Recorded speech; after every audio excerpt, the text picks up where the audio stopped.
Manuel, y atentos a este tema porque hubo cambios a la ley de libertad bajo palabra que desataron la controversia. Mientras unos hablan de segundas oportunidades, otros denuncian revictimación. Ahora bien, ¿qué implica este cambio y a quién realmente beneficia? Lo discutimos con Sorimar Betancourt, Norma de Jesús, el licenciado José Lozada y la licenciada Laura Celis Roque, a quien le damos los buenos días. Gracias a todos por estar con nosotros aquí en la mañana, y en su caso la hemos visto indignada en estos días por esta ley que ya se aprobó, ya es ley, como bien dijo Andrea. ¿Qué usted opina sobre todo lo que se está aprobando en esta nueva ley? Bueno, pues opino que las víctimas nunca tuvimos la oportunidad de expresar cómo nos sentimos, porque no hubo ningún tipo de vistas públicas, ni en el Senado ni en la Cámara. El Senado quiso hacer esto cada 6 meses, la Cámara le puso que cada año. Está en cada 2 años que tengan esa posibilidad a las personas que le habían denegado la libertad bajo palabra. Y entiendo de que esto pues obviamente afecta a las víctimas, que son las que no pidieron estar 6 pies bajo tierra y que tampoco pidieron que se le metieran en sus casas a robar. Se revictimiza nuevamente a la víctima. Sí, entiendo que, ¿sabes? Muchas personas cuando esto le pasa, que los llaman de libertad bajo palabra, le dicen, mira, me están llamando porque quieren que yo vaya, y es otro momento en que tienes que estar, ¿verdad? En una reunión, sí, es una reunión vía, como tú estás en la libertad bajo palabra, la persona está en la cárcel, pero de todas maneras tienes que pasar por el proceso, tienes que coger tu ánimo, tienes que tener mucho self-love para uno mismo. Porque se abre nuevamente esa herida. Abrir todas esas heridas. En su caso, usted fue víctima de un asalto y también pasó por ese proceso de libertad bajo palabra. ¿Cómo usted lo vivió? Pues, lo pasé bastante duro porque eran gente jóvenes y a pesar de lo que me hicieron, yo sentía cierta lástima, ¿verdad? De que gente tan joven, en vez de estar haciendo cosas útiles, estaban dentro de mi casa, en mi habitación, con pistolas en mi cara, y eso a mí me ha traumatizado tanto y tanto que yo la verdad es que digo, Dios mío, pero ¿cómo es posible que ahora estén tratando de que todo el tiempo ellos tengan más beneficios y uno qué? Con esto, ¿usted siente miedo? Claro que siento miedo, tensión, como que desamparada, vamos a decir. Desamparada, incertidumbre también se podría llegar a decir. Exactamente. Licenciados, ¿cómo nos podrían explicar en Arroyo Habichuela los cambios que están o que pasó, ¿no? Esta ley de libertad bajo palabra? La Junta de Libertad bajo palabra es un organismo que está bajo el Departamento de Corrección, es un organismo cuasi judicial, y allá hay 5 miembros. Ellos le toca decidir si una persona que ha estado en la prisión cumple con criterios para salir a la libre comunidad bajo el privilegio de libertad a prueba. Tiene que tener un amigo consejero, un trabajo, estudio, una persona que le supervise en la libre comunidad, en algunos casos supervisión electrónica.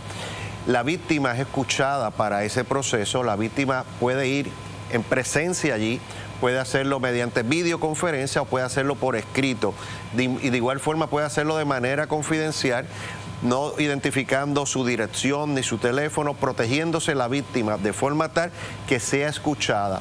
La Junta evalúa y determina si esta persona ha ganado un grado de rehabilitación tal que merezca el privilegio de salir a la libertad. Si no tiene ese privilegio, no va a salir. Y lo que pasaba antes era que cuando se le decía que no iba a salir, tenían 2 años para pedir nuevamente la reconsideración. Con esta ley es solo 1 año y es mandatorio que la Junta reconsidere esa denegatoria de la libertad bajo palabra en 1 año. Sí, por lo que entonces más personas podrían salir en libre. No, ahí no es salir.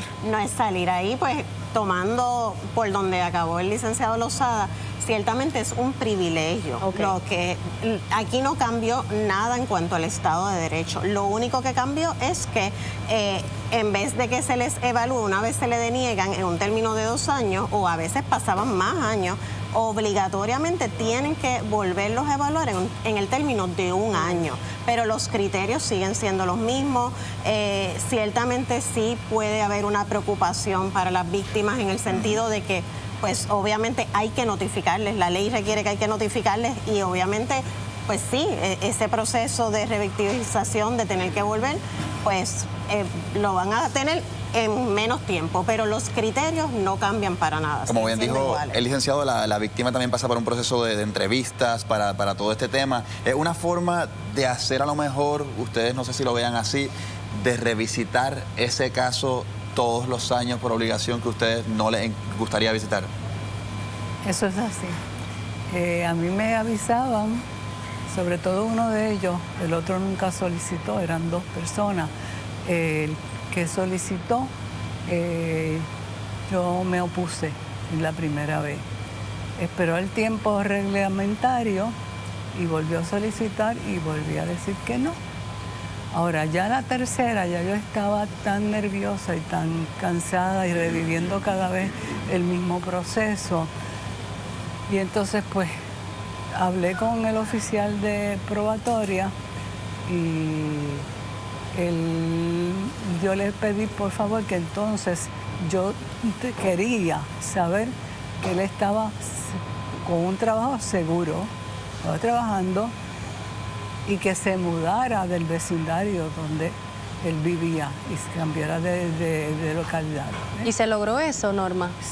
Entiendo que sí, porque como ya en esa ocasión yo dije que sí, que ya, pero que yo estaba muy cansada y muy agobiada, así que ahí terminó todo, y pues, pero ya le faltaba poco, le faltaba como un año más para salir. Y de las cosas que también se toman en consideración, la conducta de la persona también. La persona en la cárcel. Tenemos que partir de que el sistema de derecho penal en Puerto Rico es un sistema de rehabilitación. O sea que, volvemos, el Estado de Derecho verdaderamente los criterios no han cambiado, y para cualificar, que no es automático, tiene que, si es un delito grave en primer grado, tiene que haber transcurrido al menos 25 años. Eso no cambió. ¿Y se mantiene protegida la víctima una vez esta persona sale a la libre comunidad? No se puede acercar a la víctima, no se puede comunicar. Es bien estricto el proceso de supervisión.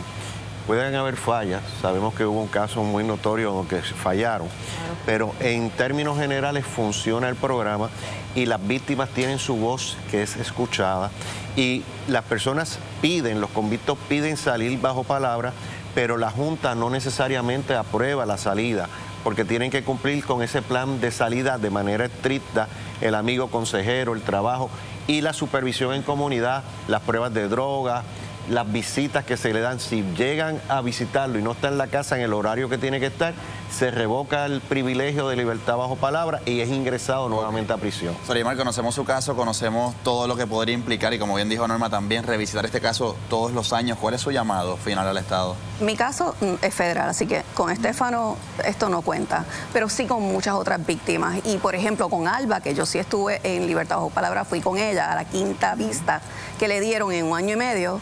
En esa quinta vista todavía corrección no estaba listo, con un reporte que tenía que tener. Ella perdió su mañana de trabajo, pierde su tiempo. Además de eso, es la angustia de estar allí. O sea, esta es la realidad para muchas víctimas. No es tan solo, ¿verdad?, la parte de que sí, que tengan sus derechos de rehabilitación. Es que en ese 1 año y medio todavía no se ha visto una sola vista. Wow. A lo mejor el llamado debe ser también que si el Estado quiere, ya esta ley se aprobó, que haya más recursos para que la evaluación se haga bien y adecuada. Como debe ser. Gracias por estar aquí en la mañana con una discusión tan importante y también por dejarnos saber, ¿verdad?, lo que está pasando día a día en nuestra legislatura.